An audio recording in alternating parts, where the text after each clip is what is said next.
What's the deal, Panther fans? It's your boy, Tony, a.k.a. The Professor, here tonight bringing you the C3 podcast. It's Tuesday night. We're here talking about the Carolina Panthers from the fan perspective. I'm glad to be back with my homeboy. That's right, the Nomad, Mel Mayock. What's up, my man? What's going on, Professor? It's my favorite night of the week. There you go. It's just another day in the life for us Panther fans. We've got a fun show to talk about. Tonight is episode 15.20. That's right. It's Making Legends, because tonight we're going to be talking about Carolina Panthers of the past and today, Panthers of today who are becoming legends. We've got a great show. Will Witherspoon interview. Where's that cat now? At about half past the hour. Mel, the game is on, and Golden State is whooping that tail. Hey, well, Cleveland's brought it to within 7, so hey, it's tightening up just a little bit, but pulling for Steph Curry and the boys. Coming back to Charlotte. All right. How you been, man? I've been great. Been flying all over the West Coast, man. I'm out tomorrow morning, be out for a few more days, but had to be in town on Tuesday nights, the best night of the week. I tell you, there's a lot going on at C3, huh? Tons. Fantasy football coming up. We got some big announcements coming. We've got good stories coming out, the podcast now. And I'm real happy that we're kicking off tonight's series with Where's That Cat Now? We've got Will Witherspoon tonight. Next week, well, depending on our travel arrangements, next week we've got another one. I'm not going to reveal it just yet, but I think we'll be happy. Big, man. It's big. That series is going to continue. But talking about Where's That Cat Now? What about Joe? Joe, we're glad. Where is that Puerto Rican cat? I know. Where is that that freaking Puerto Rican now? Joe, prayers up for you, brother. I know you've had a rough couple of weeks. Glad to hear you're back at home within minutes of just now. Joe said he wanted to be here, but don't worry, he's going to come back strong. He already is, but he's had a long couple of weeks. Yeah, he has. Hey, Professor, let me give a quick shout out, man. You know, one thing that I love about our podcast, you can check us out live, like quite a few of you do. You can tweet us with hashtag C3 and we'll answer you for sure. You could check us out tomorrow or the next day on YouTube, but you can also check us out on iTunes and Stitcher. And hey, we're growing leaps and bounds on iTunes. We got servicemen and women overseas listening to us each week. So just want to give a shout out to all those folks overseas that are listening to us. Man, you guys give us the right and the freedom to do this every Tuesday night. Hats off to you. Well done. And thank you for the support and for what you do. And I think you'll be happy tonight. We're going to continue to talk about the Panthers because that's what we do on Tuesday nights. And I think what we should just go ahead and do is get this show popping because we've got a big interview at a half past hour. So let's go ahead and get into what's hot.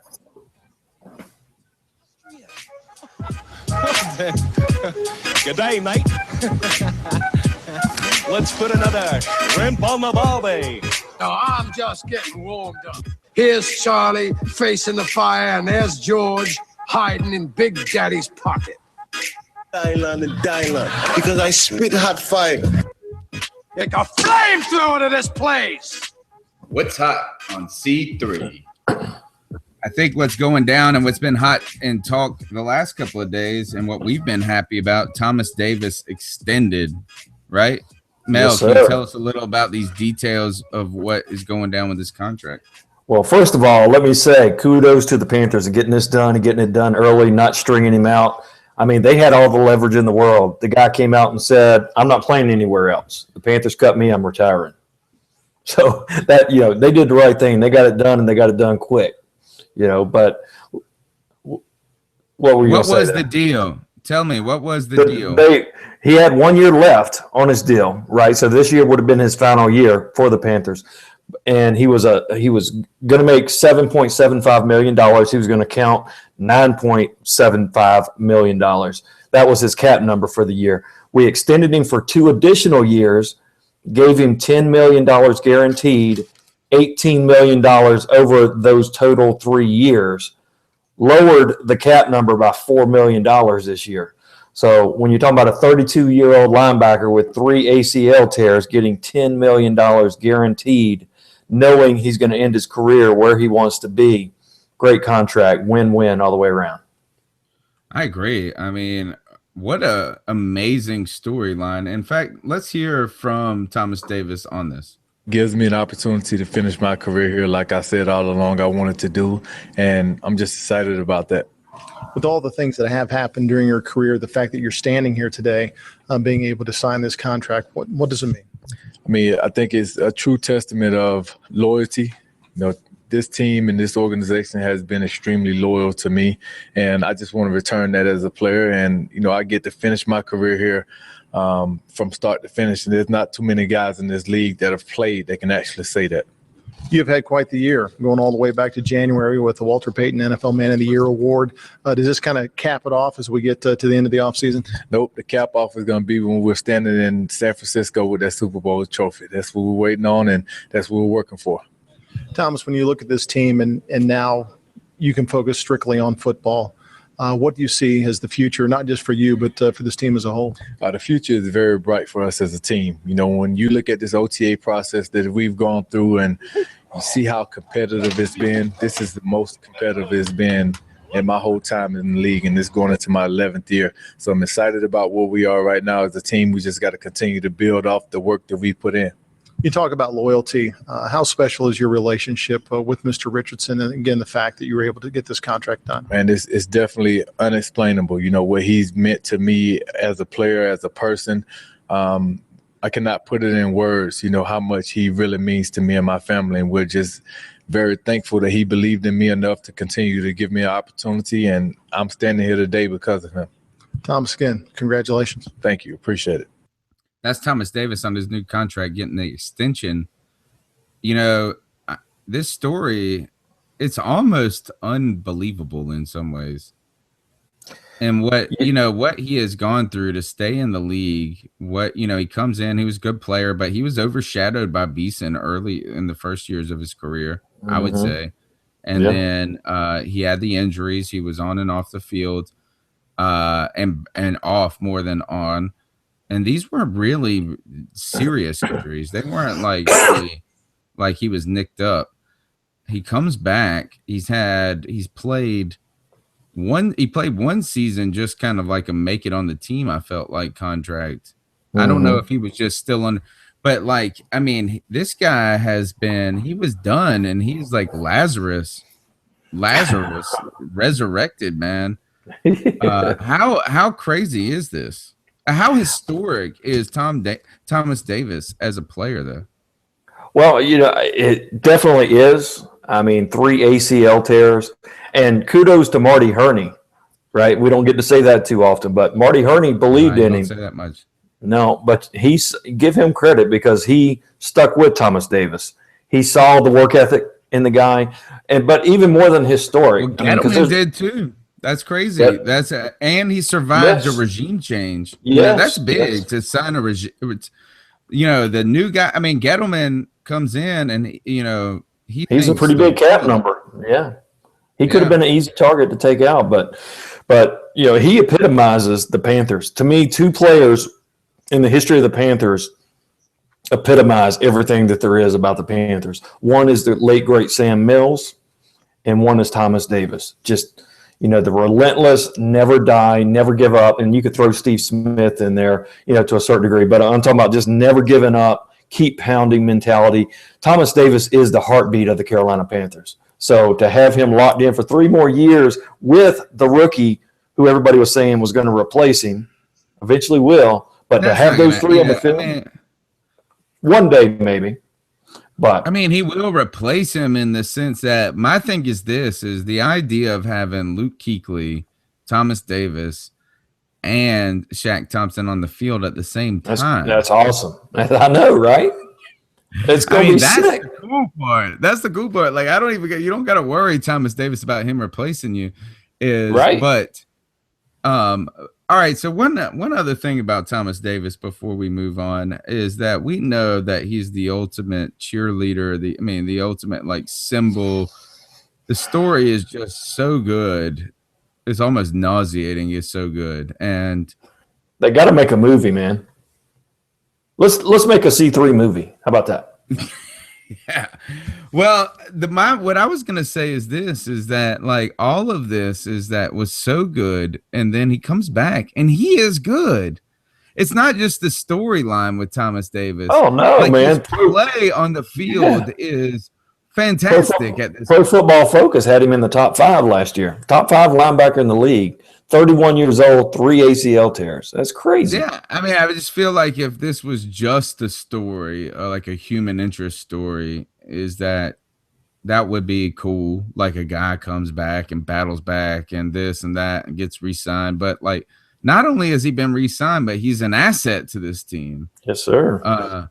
So wonderful, wonderful story. All right, moving on to another good story, I think, or at least one that isn't. It seems like it's on the uptick.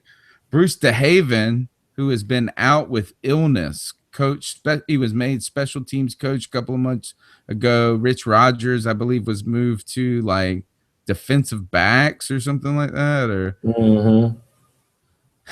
I'm scared of having him on having him as a coach on the team. But anyway, Bruce DeHaven's supposed to take over this special teams. It's retooled. A lot of new guys coming in, and he goes out with illness, right? And what was this illness? We think he had cancer. I think there is calls that it was prostate cancer, but he was kind of vague about it intentionally. And so we're trying to respect man's privacy. I think at one point I saw a tweet that said like, get your PSAs checked, or which I'm going to say that my grandfather died of this. So, man, don't take it lightly. But he's back, and he was excited to be back on the field. Is this another great storyline? What is this? I mean, it was strange. Did you see the interview with him today? No, I missed it. Man. So they were asking him. It was awesome. It was just like, I think I'm just going to get treatment on the off days. And we got a preseason game in Buffalo. I don't think I'm gonna miss any time. Like, he just wanted to be on that football field. Like, that was his treatment. It was awesome. You know, that's just another example of the character of this team, man. The whole organization from the top to the bottom. That's why we love our team.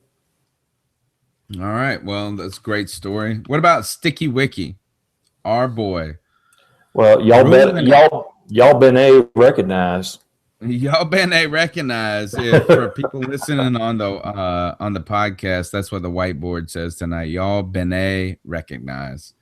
So he comes back. He's been out with a hamstring injury. He missed all of everything until today, I felt like, or yesterday.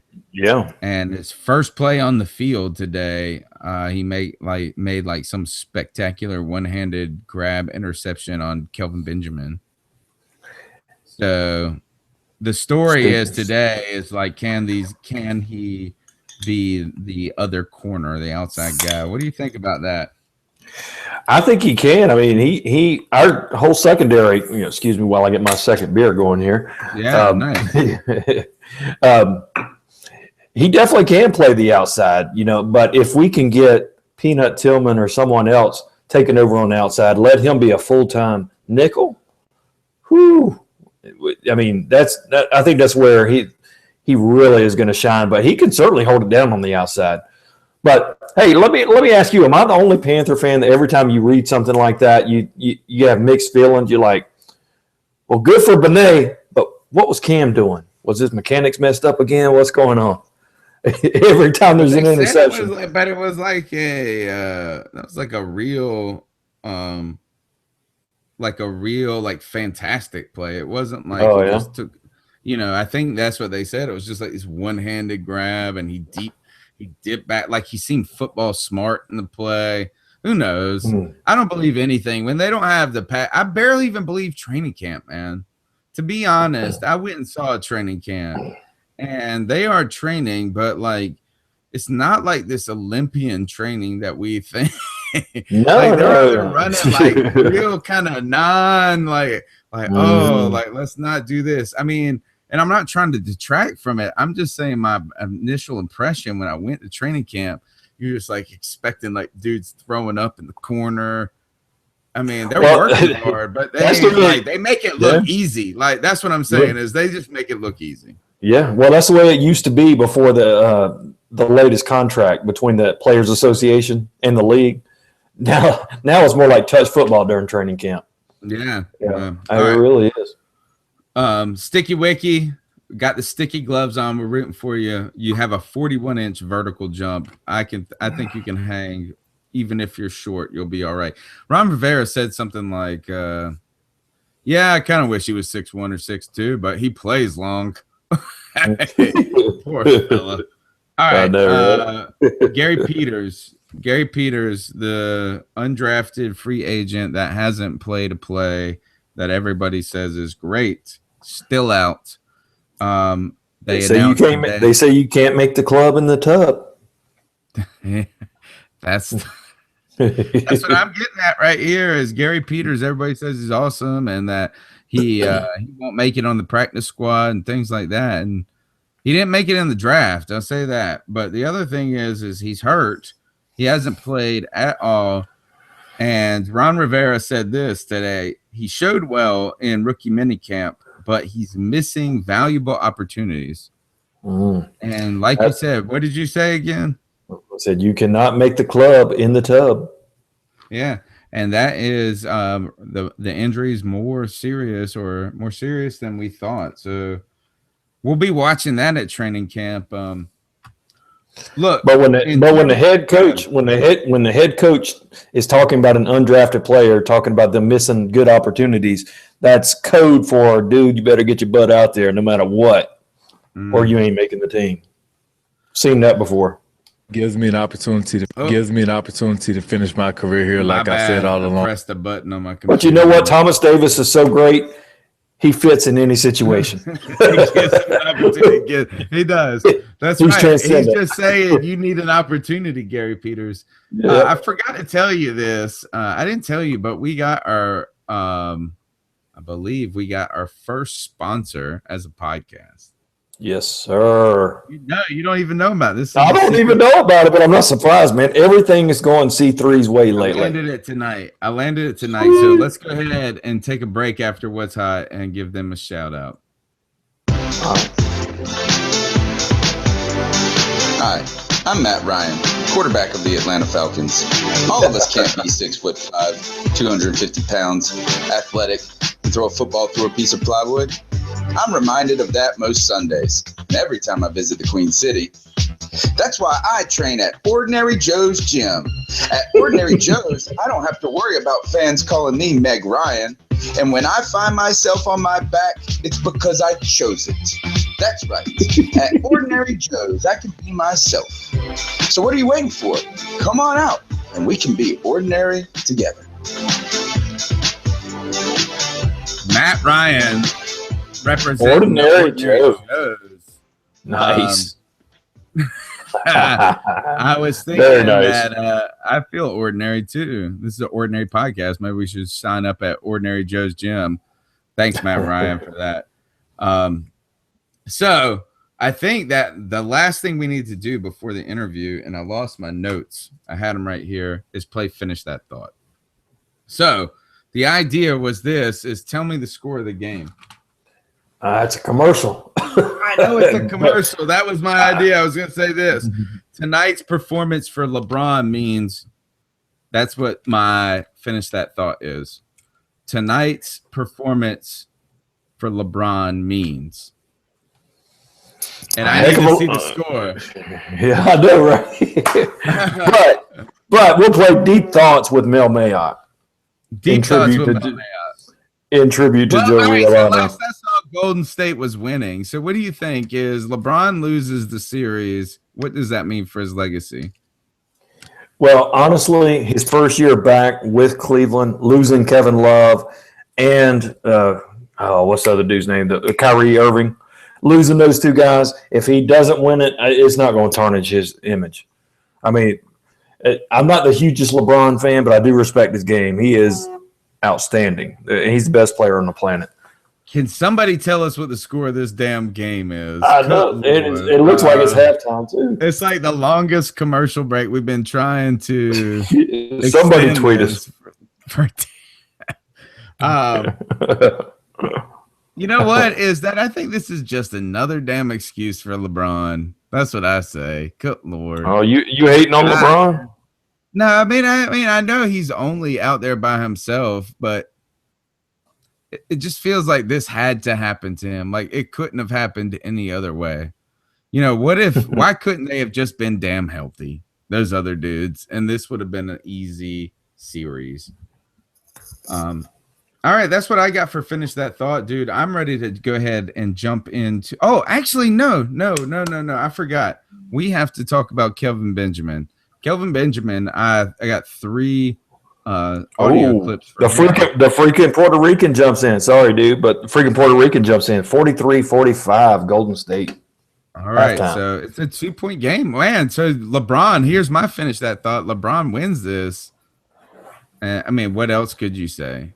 Now, if he does win, if he does win, that puts him up there in the not as good, but in the same stratosphere as Michael Jordan, in my opinion. You take that team without the 2 other stars, and you still win in your first year back. He's getting up there in Jordan air.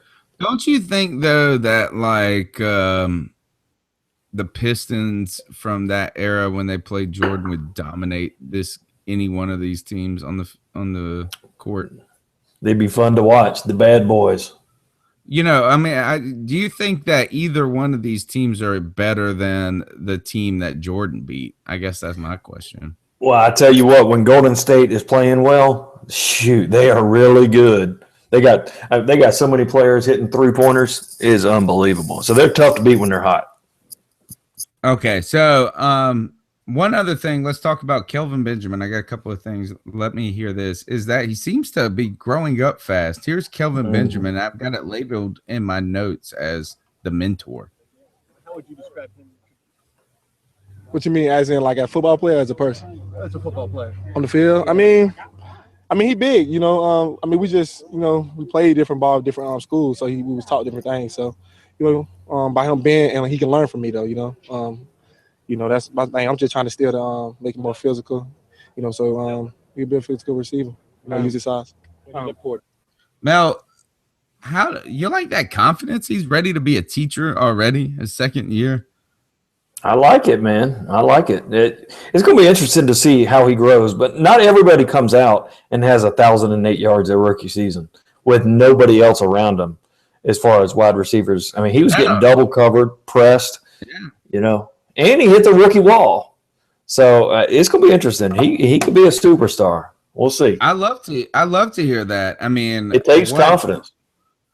Yeah. And speaking of confidence, here he is right here, and I like this. This is all healthy. Here's Benjamin again on his confidence. How important is this time between you and Cam, making up sort of for lost time? It's important, but we'll be we're going to break before we go back into training camp after this mini camp. We'll be together, throwing balls. So the timing will be there. How he sounds so cool and collected for a guy that is, I mean, he's green. He was raw coming out of college. That's what they said. That's what everybody says, right?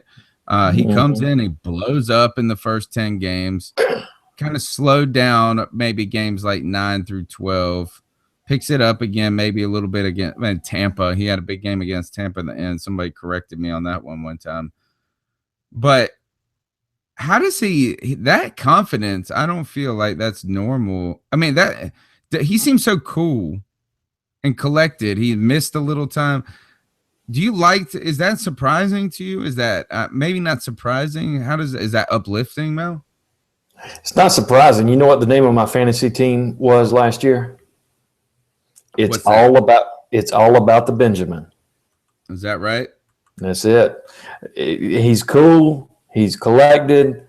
And when he's on and when he's playing well and he's catching the ball, he's dialed in, he's playing physical, we're tough to beat, man. Now you add Funchess, the Funchise on the other side of the ball. I'm looking forward to it, man. It's going to be exciting. It's going to be real exciting. I think another thing that's cool is I feel like he's growing up fast. Like, as in, it's not that that he balled and like his physical. I mean, he's big, but he didn't like have. He doesn't. I don't know. I feel like it's mental now that he's just going to be like, I'm a huge receiver. That's pretty fast. Good luck stopping me. Mm-hmm. I don't feel like he is diva-ish. Maybe what I should say is that like he's just like a lunch pail guy, and that's kind of my saying. But here, listen to how mature he sounds here. There's a lot, man. The O-line is strengthened. That's the more important thing. To protect Cam. So he can make his reads and get the ball out there. We got a lot of playmakers around him, from running back to receivers to tight ends. So that's how is all that going to impact you and what you're able to do? That there are more weapons out there. Just open up for more other guys. If the team's still game planning for me to open up other guys to win, I'm good with that, man. I'm all about winning. You talked about. So I feel like as a second-year kid who is only going to get better because they're going to refine him as a receiver more and more and more. He sounds confident, and now he almost sounds like a veteran. Well, he does, but also you go back to scouting and the scouting process. One of the biggest reasons they said that they signed him was when they interviewed him, they asked about that catch in the national championship game that he caught from Jameis Winston. And he said, hey, I knew the ball was coming to me, and there was no way I was going to let my quarterback down. So it's that whole mentality of that confidence and accountability that attracted the Panthers to him to begin with. So I'm not surprised to see it kind of blossoming here. And it's going to be fun to watch, see where it goes. Can't wait. All right, so now it's time to get our plugs in because real quick, Will Witherspoon coming on in just a minute. Guys, gals, last minute, I guess Father's Day is still, you can do it still on Amazon. If you want to buy stuff, I'm sure Amazon can get it to your house by Father's Day. Since it's only Tuesday now, they're pretty good. If you have Prime, it's 2-day shipping. But before you do that, you can always go to CarolinaCatChronicles.com and you can purchase something through the Shop Amazon tab, and it doesn't cost anything extra, and you help this show. Mel, also, you're going to a baseball game. Is that right? Tomorrow night, man. Rockies Astros.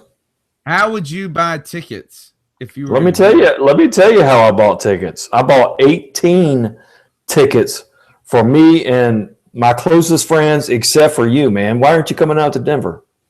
I got a ticket for you if you want it. I got class tomorrow.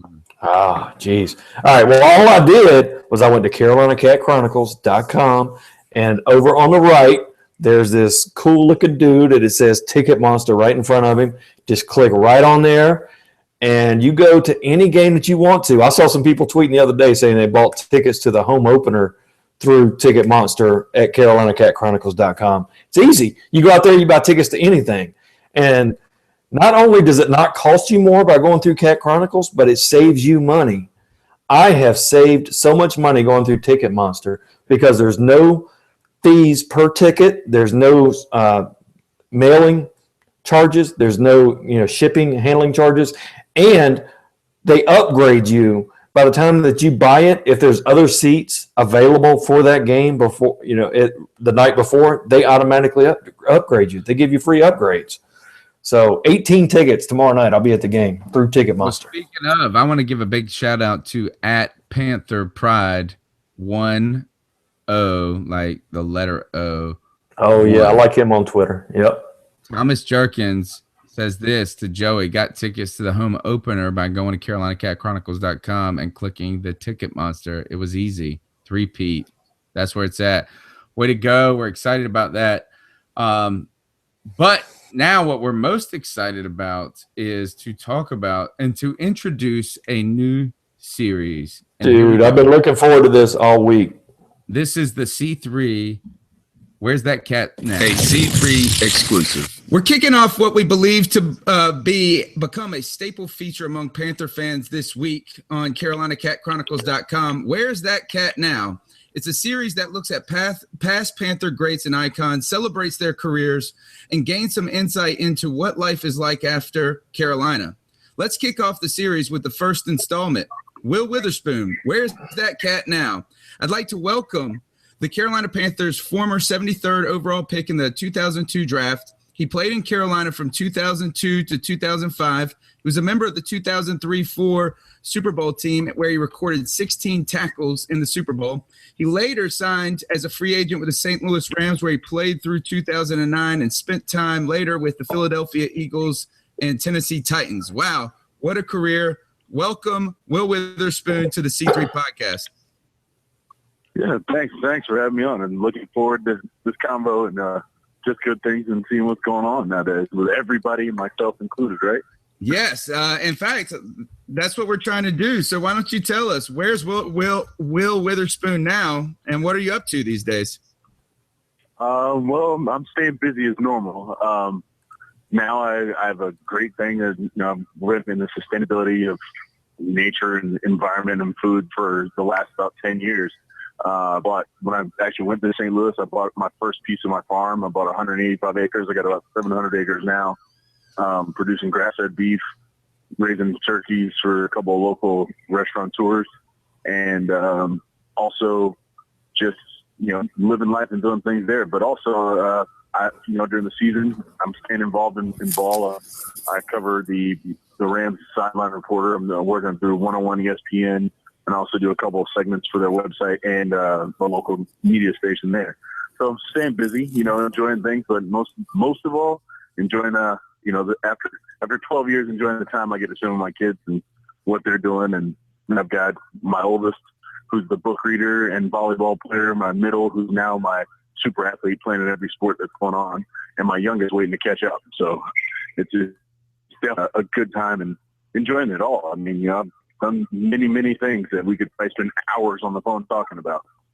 Yeah, I've got 3 kids, so I know that keeps you busy. Let me tell you, this Shire Gate Farms, that's the name of it, correct? Yeah. Shire Gate is.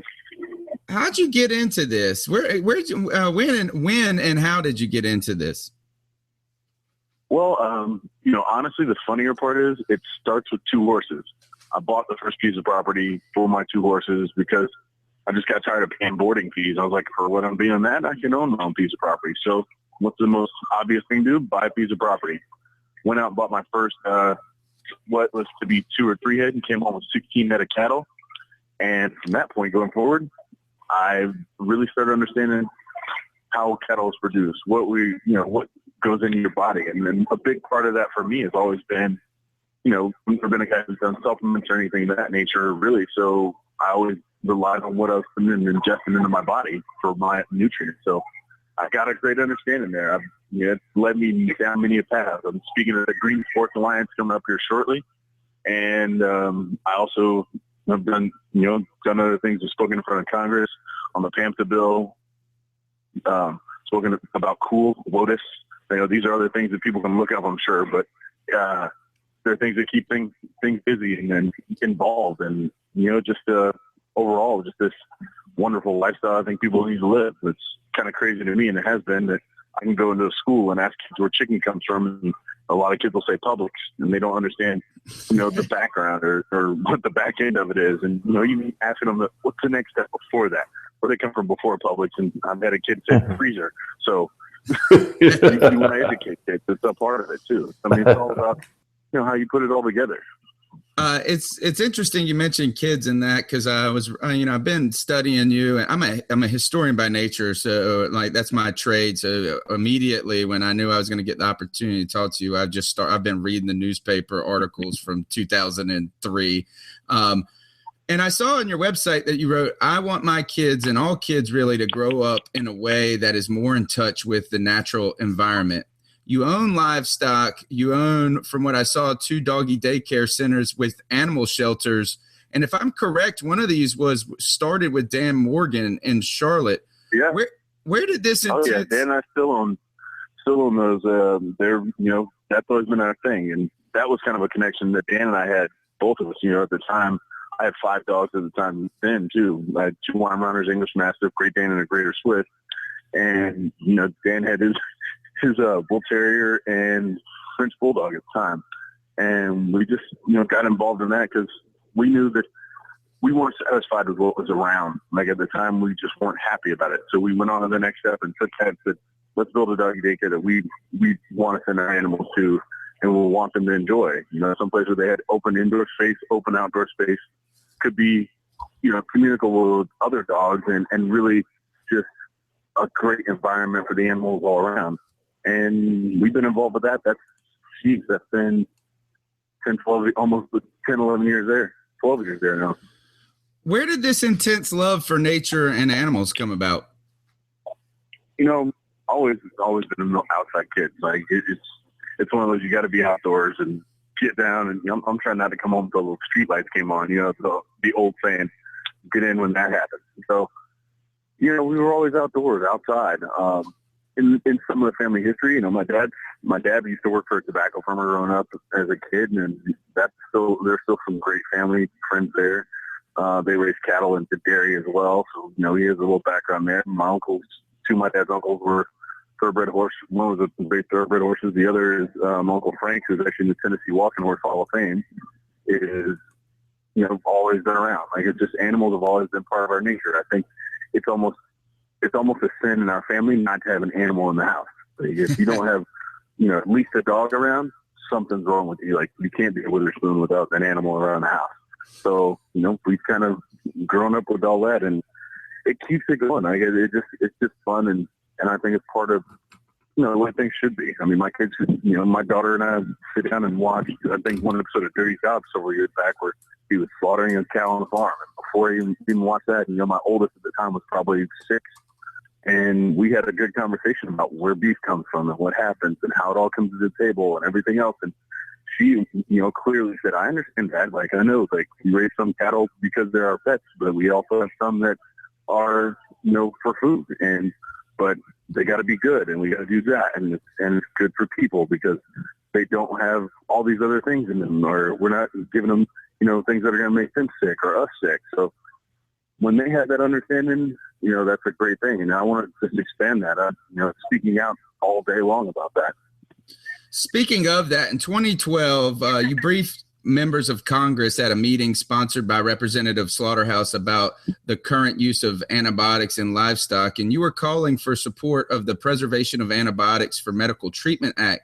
Could you tell us why you're so committed to that advocacy, and how is that advocacy project going? You know, it's one that I think, to give you a little quick background, Representative Slaughter actually has a background in genetics, so she clearly understands the uses of antibiotics and the subtherapeutic use of antibiotics, which is a big problem for us right now because we actually have this problem where we're giving animals a less than therapeutic dose of antibiotics, which in turn means that whatever we're thinking that we're trying to prevent, we're only making it stronger, right? That's the whole point of antibiotics. We know that there are legitimate ratios for what kills something. So to pump it full of something that isn't at a level that's therapeutic, then that's where our problem lies. The other side of that is if we have a willingness to do this so much so, we're only creating issues for ourselves that are going to be, you know, 1 or 2 generations of mutation away from something that is a superbug on a disastrous scale for anybody. And, you know, seeing some of the reports I have, those are physically in labs right now. So it's by chance we're just missing a mutation that is something we can't throw anything at. The other side of it is it's appalling that we have so much into medicine and medical and pharmaceutical, but at the same time I can send my 10-year-old down to the feed store and she can buy a 250-pound bag of tetracycline laced feed for my cattle the same way. So there's a problem with that issue. So you know, the preservation and use of antibiotics, because 80% of the antibiotics we produce goes into protein-based livestock, the preservation of that and utilizing it for our best interest for what its intentional uses are for, especially if you're not putting the animal in an environment where it doesn't need to be dosed full of antibiotics, then why should we do that? Why should we, you know, willingly try and create something that is not beneficial for us?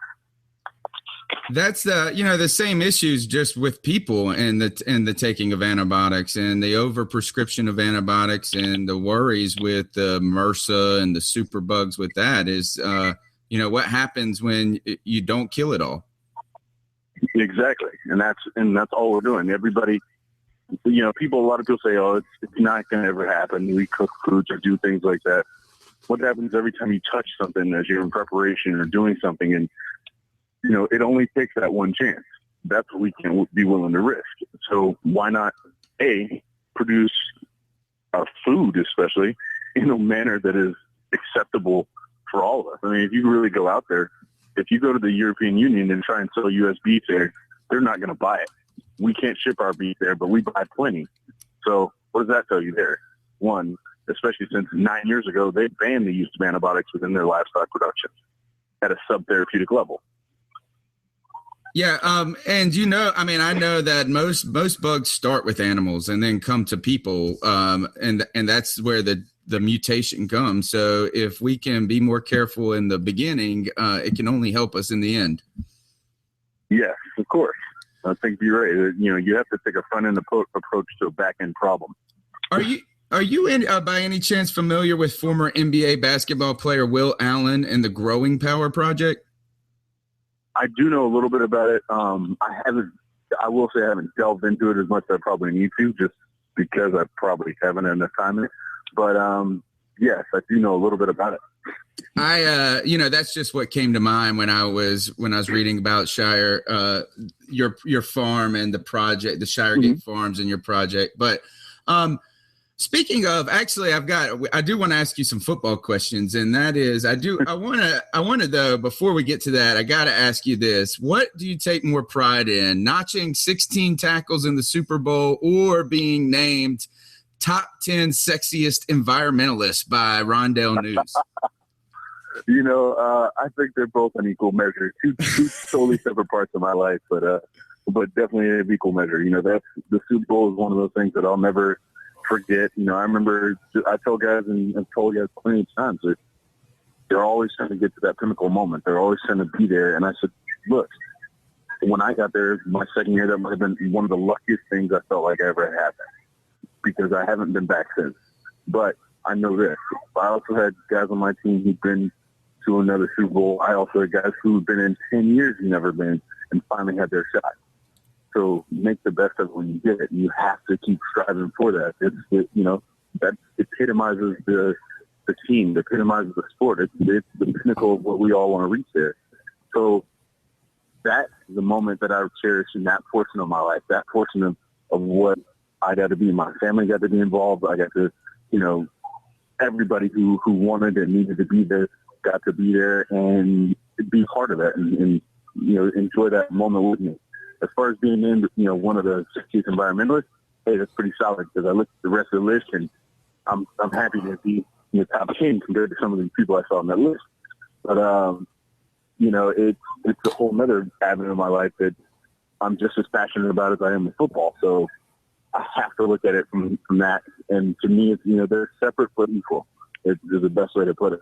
That's certainly pretty company. Look, we mentioned Dan Morgan earlier, and I know you guys, the storyline when we followed you at the Panthers is how good of friends you guys were. How was that friendship influential in your career?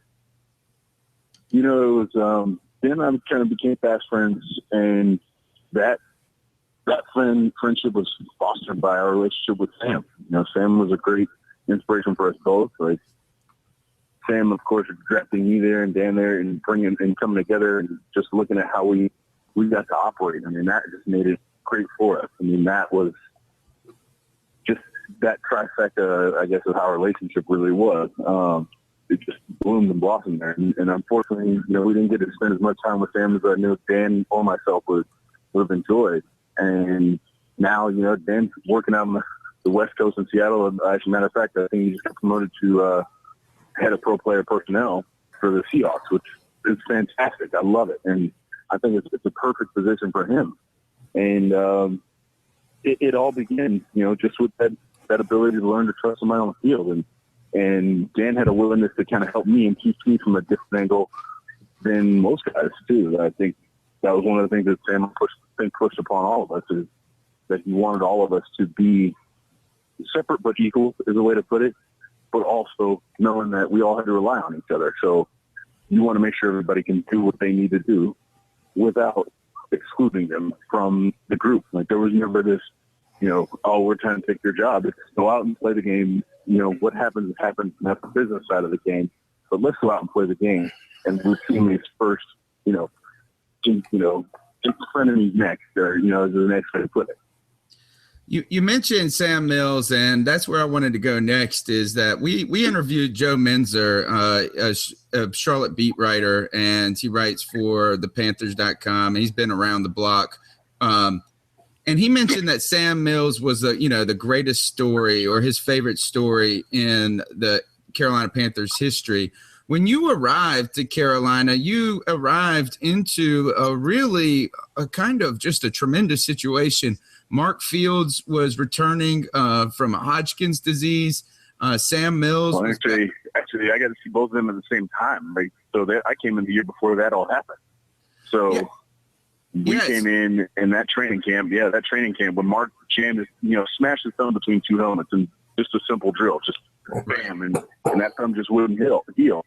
So what happens next is Mark goes up to go get pump full of IV antibiotics, and that's when they find out he has non-Hodgkin's. And so that was one. And then a week later, Sam was studying film after one of the preseason games, and he thought nothing. He's like, look, I need to get something in my stomach. It's late. Stopped at Taco Bell, didn't feel great. And then within the next week, we find out he's got his cancer. So for us, I think that was a great way for us to pull together and move forward. Sam to this day has always been an inspiration to me. And one of the things I've always carried through my career. It's the reason I wore 51 when I went to St. Louis. It's the reason that I have looked always said and told a lot of young guys the same thing he told me. I said one of the best things he ever told me was act like a vet, but play like a rookie. And by that, I mean, when you're a veteran, you understand the game, you know what to do, you're confident in what you do, you don't think twice about it. But as a rookie plays fast, reckless, and at the same time, they always have a chip on their shoulder, right? They're always trying to make that next step happen. So that's exactly what it is. You always have to be prepared for that. You never settle into this, I'm the veteran guy and you just going to have to sit there.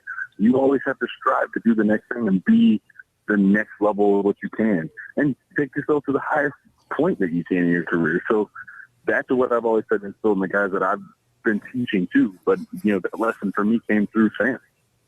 I've been throwing you back. I've been taking you back down memory lane. And my question to you is this: I'm going to try to play something for you and you can hear it. And you tell me if this sparks any memories right here. It's a song. For you, I make that sacrifice.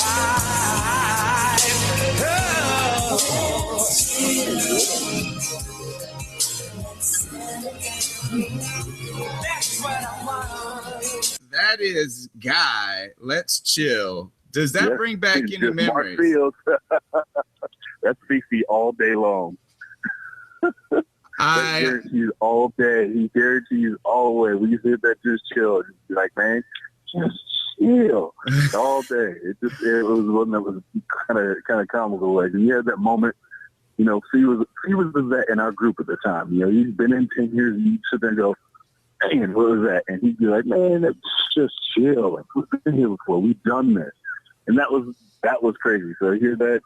That's exactly what it made me think of. That Mark Fields, legitimately one of the first people to sit there and tell me on the sideline, like, bro, you're thinking too much about too many things. Just chill.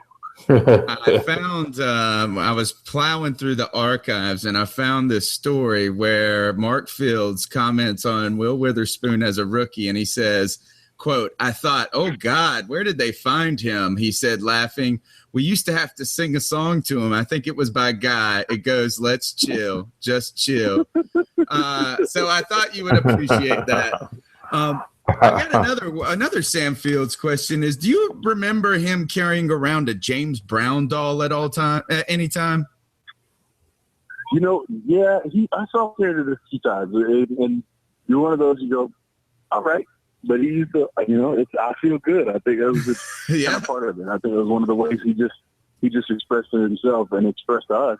Like, look, he did a lot of his chemo on Monday, And of course, Tuesday was a big day for, to get things together and do that. But come Wednesday, Sam was Sam. Like, he was there at practice with us. He was doing what he needed to. Like, every day, every Wednesday after practice, he still jogged for a mile around the field. I mean, it was amazing to see, how he was fighting. And that's what we all kept ourselves together with the keep pounding over. He definitely made it something that we all grasped and grabbed hold of and took to heart, because every one of us knew that we were like, look, we can run into a guy 50 times. He may be at 49, but that 50th is going to be the one that makes him quit, because he's going to realize that we're not going to stop. Yeah, so keep pounding, keep going ahead and pushing it forward. What a great story. What does it mean to you when I say Julius Peppers is still making big-time plays in the NFL? What comes to mind? How ridiculous is it that he's still a force in the NFL? Pep was one of those guys who hadn't even grown into his potential when he first got in the league, much less at this point where, he's been moved and essentially changing the style of play that they've been asking him to give you. But at the same time, every time he's been challenged like that, it shows that there's just another level of athleticism to him. Like, I look at it and go, the guy, I think his first few years was still the basketball Pep, right? His first couple of years was just complete athleticism in a whole different manner. And you know what? He brought it out in the field and said, all right.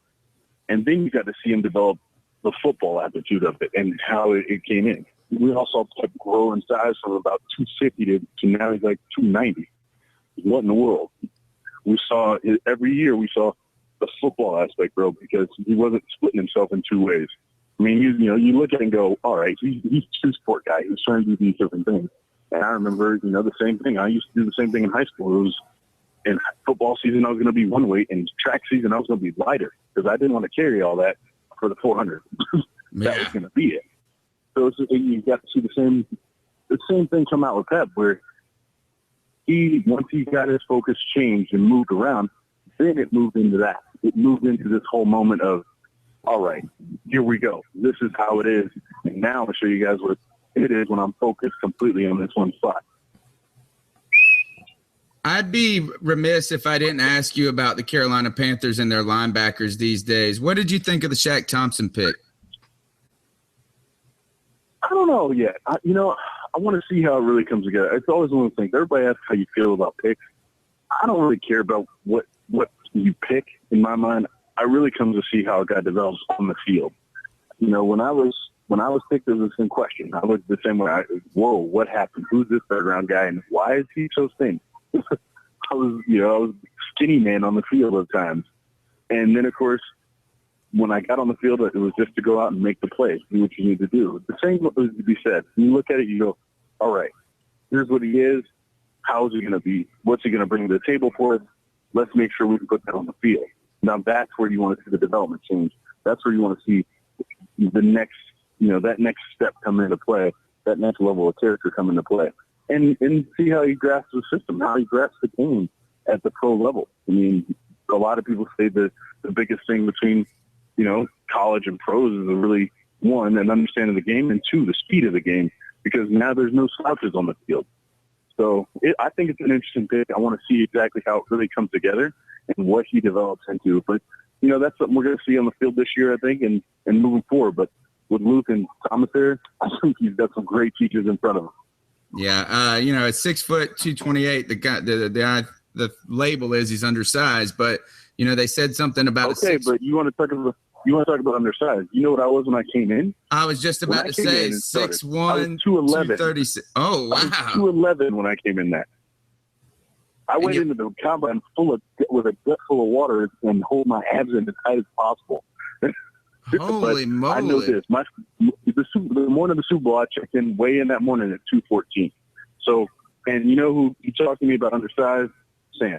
Sam was like, dude, I was 5'10", like 220, like what the hell? Nobody could ever tell me that I was big enough, or and he did this for years. He gave, again, that was an inspiration for me too, to understand that I could do things like that.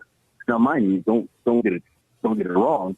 I also was, probably stronger than the average bear for my size, and worked around, my own schedule. But that was the thing. I never had a question. Like the only question they ever asked me, the only question that Foxy and him had ever asked me, and Jack, hey, can you do this job? Like, you feel like you can do the job?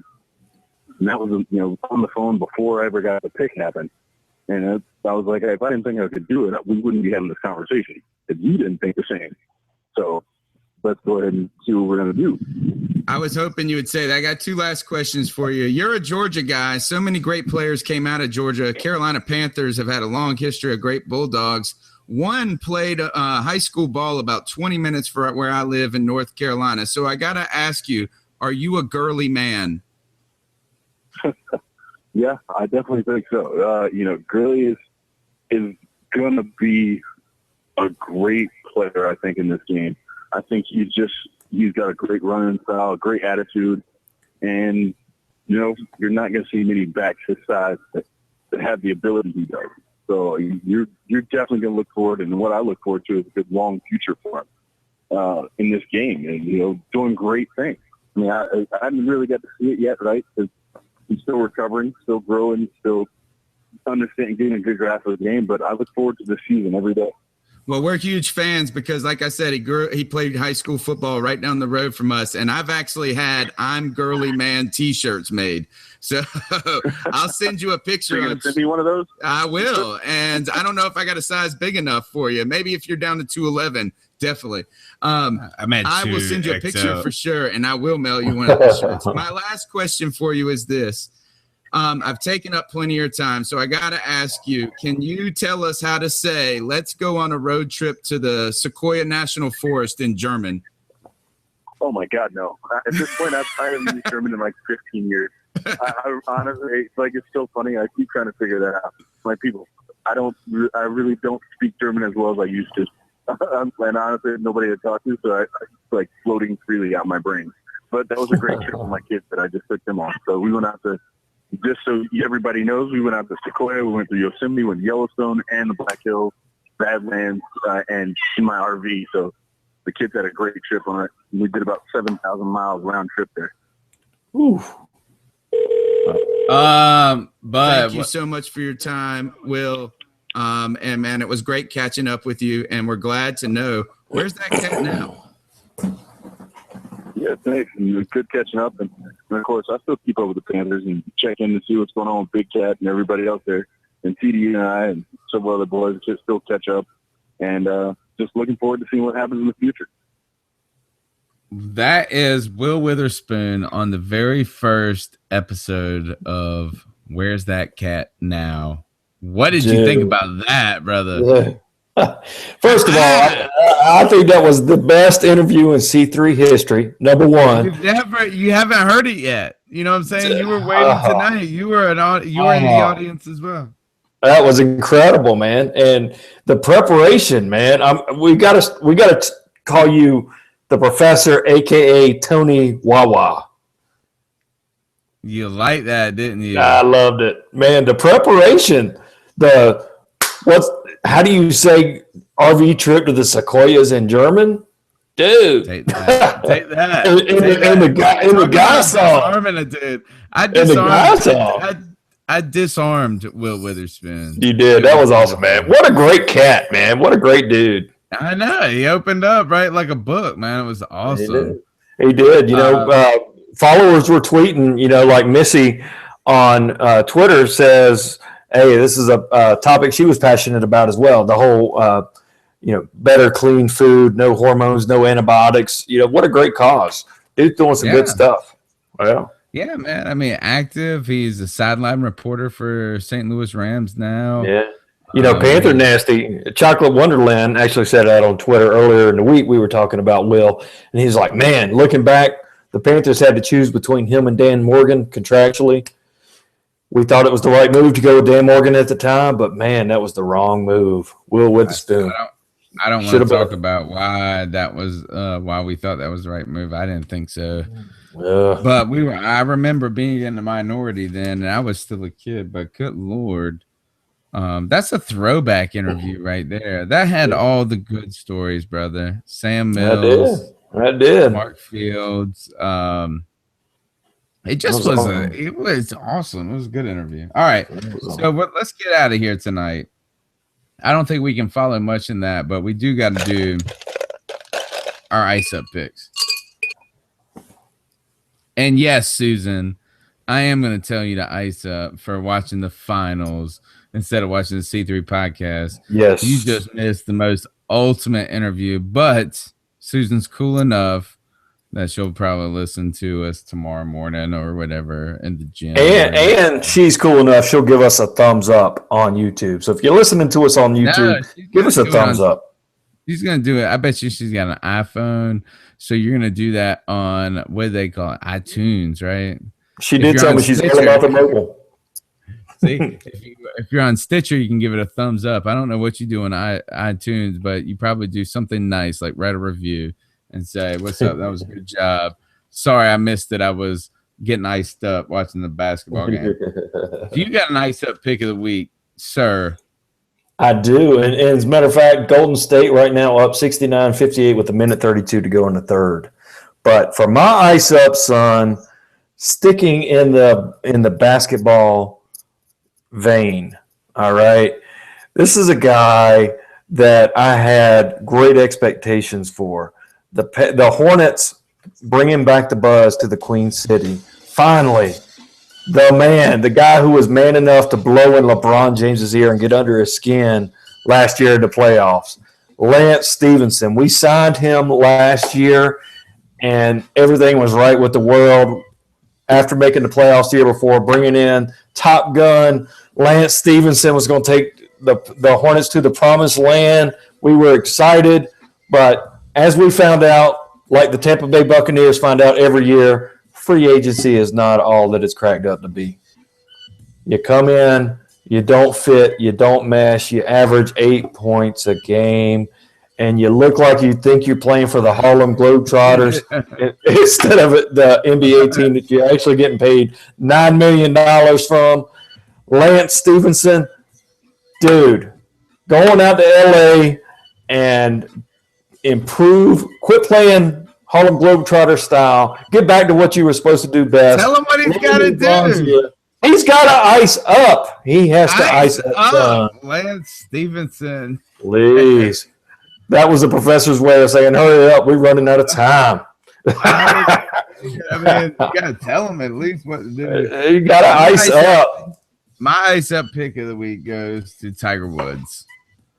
A couple of weeks ago, he shot an 85 or something, like what my neighbor shoots. He's the best golfer that ever lived, and then he shot what my neighbor shoots. And on top of that, he's a mental man. Tiger Woods, you got the yips, brother. You're a mental mess. It's all in your head. And I gotta say, a woman will do that to you, man. A woman will do that to you. No. It all ended when he stopped sleeping with the hookers. Oh, it's true. So, Tiger, go back. Look, you just got dumped by Lindsey Vonn, right? What does she do? She's a sports person, right? Or something like that? Oh, she's a super skier. Super skier. She wore some crazy dress to Jurassic Park. Actually, it wasn't that crazy. It looked great. To the Jurassic Park red carpet debut. But you just got dumped, Tiger. You went from ruling the world in golf. And then, again, what you did is then you stopped sleeping with hookers, right? And then you went to terrible. And then you got dumped. So this goes to you, Tiger Woods. Get rid of the yips. Go sleep with some hookers. Get back to Tiger Woods, whatever it takes, brother, because you need to ice up, son. All right. I mean, but look, he sucks, man. That's not necessarily that is not the official position of C3. Okay. I'm just saying this. How do you go from that bad? How is he this bad? Dude, the last 3 tournaments, it's like every pre-tournament interview, he's like, oh, the swing's coming back. The old Tiger's here. Feeling good. What are you talking about? You adjust your swing. You dominated Just do what you did. You need to go back to what you adjusted away from like 5 years ago, dude. Just shit. Go back. Dude. Go back to the old clothes, whatever. So that's my ice up week. Brutal. This is 3 podcast. You can catch us every Tuesday night at 10 p.m. talking Carolina Panthers football from the fan perspective. Mel, tell them how they can get after you, brother. Dude, anytime, anywhere, hit me up on Twitter at Panthers Drafter. I'm ready to talk Panther football, and we're getting closer and closer to the C3 Fantasy Football Draft. Sign-ups are coming in the middle of July. It's going to be bigger and better than ever this coming year. So if you want to be a part of it, it's a 48-man Super League. I've already got about 25 people telling me that, hey, save me a seat. So if you want a seat, hit me up. Let me know. It's on. The prizes are ridiculous. They're ridiculous. So this is awesome. Look, you can hit up the professor, aka Tony Dunn, at cat_chronicles. That's the Twitter hashtag, or not the hashtag. That's the Twitter, whatever profile name at whatever. They know what you meant. _ chronicles. That's what I do. There's too many social media, so that's where you should hit me up. This is C3 Podcast, guys. Thanks for checking us out. We'll catch you next week. Maybe. Oh, you're right. Maybe.